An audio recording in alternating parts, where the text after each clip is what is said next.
বউ, আমি মাধ্যমিক পরীক্ষা দিতে যাচ্ছি, আশীর্বাদ দাও। বউকে প্রণাম করছে, উনি 20 বছর ধরে মাধ্যমিক দিচ্ছে, একবারও পাস করে না ঘোড়া। হ্যাঁ, আমার বাবা বলেছে জীবনে যতই ঝড় আসুক এক জায়গায় শক্ত হয়ে দাঁড়িয়ে থাকতে হয়। থাকো তুমি দাঁড়িয়ে, আমি চললাম বাপের বাড়ি। ও বউ যেও না, এবার একটা কল করেছি, আমি পাস করবই। ঠিক আছে, যদি মাধ্যমিকে পাস করো তাহলে আসবো, আর যদি মাধ্যমিকে ফেল করো আর কোনোদিনই আসবো না। পাস না করতে পারলে বউ আর আসবে না। বইয়ের পাতা ছিঁড়ে নিয়ে গিয়ে দেখে দেখে সব লিখবো, জুতোর মধ্যে ঢুকিয়ে নেই, আর এটা প্যান্টের মধ্যে। এবারে আমি 100-র মধ্যে 150 নাম্বার তুলবো। যাই, পরীক্ষা দিয়ে আসি। বউ, ভালো পরীক্ষা দিয়েছি, ফার্স্ট হবো।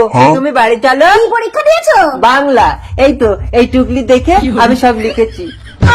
বাংলা পরীক্ষায় ভূগোলের টুকলি লিখে এসেছো? এই যাও।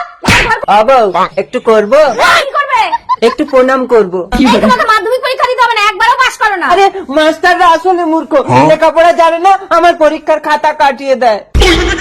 বউ, চলো না, আমি জানলা দিয়ে প্রশ্ন বলবো, তুমি উত্তর বলে দেবে। ঠিক আছে চলো।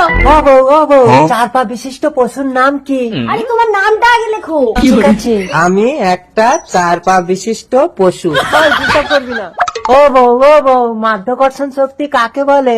আরে টান, জানো না? জানি তো, তুমি তো ধরে টান মারো। আরে কান ধরে টানার কথা বলছি না মরণ। বউ, জলের আর এক নাম কি? নেশা। মদ। ঠিক আছে, লিখছি। জলের আর এক নাম দেখবি না, মদ। চলো, ভালো পরীক্ষা দিয়েছি, ফার্স্ট হবো।